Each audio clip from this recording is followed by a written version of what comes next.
Good morning and welcome to the Committee on Homeland Security's field hearing in Pharr, Texas. We came to Texas for this hearing for several reasons. To get members of Congress and their staff out of the cubicles back in Washington and down here to the border to see it for ourselves. You cannot read about being a doctor and then go do brain surgery. My life experience has taught me, whether it was as an Army infantry commander or a physician needing a CT scan before deciding a treatment plan, or the CEO of my company, it takes the leader getting on the ground, seeing what's going on to make well-informed decisions. We also want the people on the border to know that Congress cares, that we see the plight of your communities. Now, this was supposed to be a full committee, but as you can see, the Democrats are not here. They decided to not show. Why? Well, they said coming here was just a political stunt. You tell me, taking a hearing to the point of the crisis for a first-hand view, or boycotting a hearing because you know we're going to shine a light on the truth. Which of those is a political stunt? I'd say the political stunt is these empty chairs. The Democrats also talk about bipartisanship, how this committee is supposed to be a bipartisan committee. I guess for them, bipartisanship is only when you agree exactly with them. To me, bipartisanship is where you sit down together and debate the issues and talk to try to find common ground and solutions.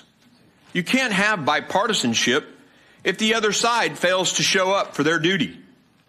And in the Army, when someone didn't show up, we called them AWOL, or absent without leave.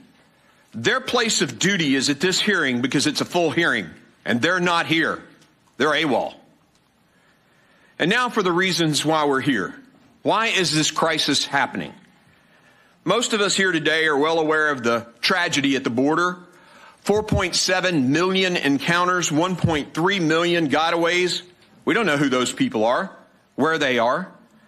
But in the encounter number, we know drug seizures are up, individuals on the terrorist watch list are up, all at record numbers, 6 million people.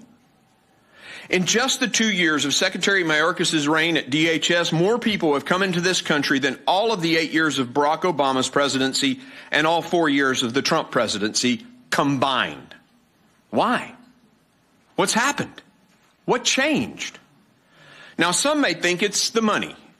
We hear it from the left, not today, of course, but we hear it from the left that more money will fix this issue.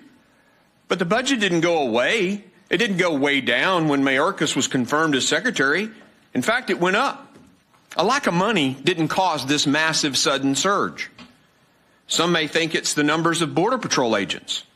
If we only had more agents sitting on the border, this wouldn't happen. Well, when Secretary Mayorkas took over, we didn't suddenly cut the ranks of the Border Patrol. They have roughly the same number as the last administration. So clearly the size of the Border Patrol is not the reason for the massive surge in people, crime, and drugs. Not that we don't need more Border Patrol agents, and not that we can't put money in certain places. Some say it's technology, the systems. Perhaps it's the wall or the absence of a wall. But in all honesty, we didn't tear any wall down between the administrations. Granted, they stopped the production, but we didn't tear the wall down. Yet the people poured across the southern border, excess of 6 million people. Why? The only thing that changed were 89 successful migration policies implemented by previous administrations. And I mean administrations, plural. Seems like the migrant protection protocols, also known as Remain in Mexico, subversion of the actual laws written by Congress which require detention, the policies working to deter crossings were offensive to this administration. The companies that actually have the ICE detention contracts, companies like CoreCivic, tell me that they actually have a capacity of 25,000 people, yet ICE is only sending them about 8,000. You'd think that during the middle of a massive surge of people, those detention beds would be at capacity. Why aren't they? They aren't detaining because Mayorkas knows that detention is deterrence. And so They're just processing people in, paroling them right away and sending them into our country. And the phone calls go back to the countries of origin, telling their friends and families, come on, the door is open. The interim final rule is a rule that Secretary Mayorkas is trying to change and actually remove the judiciary branch from the decision-making on asylum. Even though Congress passed the laws many, many years ago that said the judiciary is to be involved.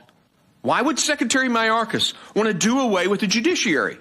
Why would he want to subvert laws written by this body, the Congress? It's because they want more people to come into the country.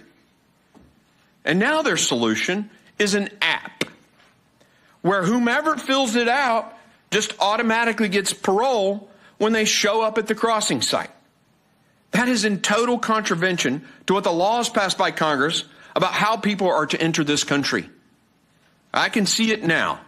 Some drug cartel coyote, hey, for an additional fee, we'll fill the app out for you.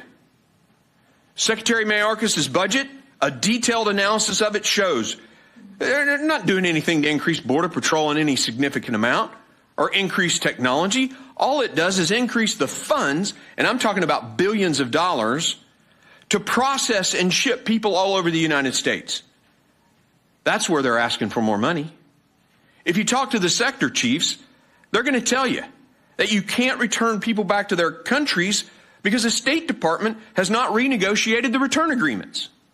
Why would the State Department not continue those agreements? It's because they want more people coming here in mass waves. It's clear to me, in violation to the laws written by the United States Congress, passed and signed by previous presidents, this Secretary of DHS wants nothing more than to flood the country with people. And the problem with that is it's empowered the narco human trafficking terrorist cartels. The drug cartels who just captured and killed a couple of Americans and are making billions bringing people into the United States, many of whom, once they're here, have to pay the cartels back with forced criminal labor. The cartels put out advertisements all over the world. $50,000 if you're coming from China, $30,000 if you're coming from Iran, $10,000 to $15,000 if you're coming from Central America. And then they flood those people in mass waves, just like we saw in El Paso this week, compelling the Border Patrol to focus its resources at the ports of entry. To use a military term, the cartels are neutralizing Customs and Border Patrol by forcing them to thin the lines in the rural areas. Then the fentanyl and the nefarious individuals they're trafficking into the United States come across in the rural areas. Let's look at this El Paso mass wave that attempted to come across. It required a massive response from Customs and Border Patrol, concentrating our forces in their diversionary attack. I can only imagine what they snuck around the ports of entry while those agents were blocking the mass waves of people. You should go check out what the Twitter feed actually said, or what the social media post actually said. It was from the cartels. In one sector on our border that is 30 miles long, normally 200 agents patrol that area. It's down to 7 men and women pulling 3 shifts a day to cover 30 miles. Why? Because the agents are moved to other parts of the border where their mass waves are coming. Look at Yuma. Great example. And the video cameras placed by ranchers on the border show the cartel members in camouflage outfits wearing carpet shoes and backpacks full of fentanyl, pouring into our country. And those folks aren't counted in the numbers. So why 6 million people now? Why 100,000 dead Americans to drugs like fentanyl?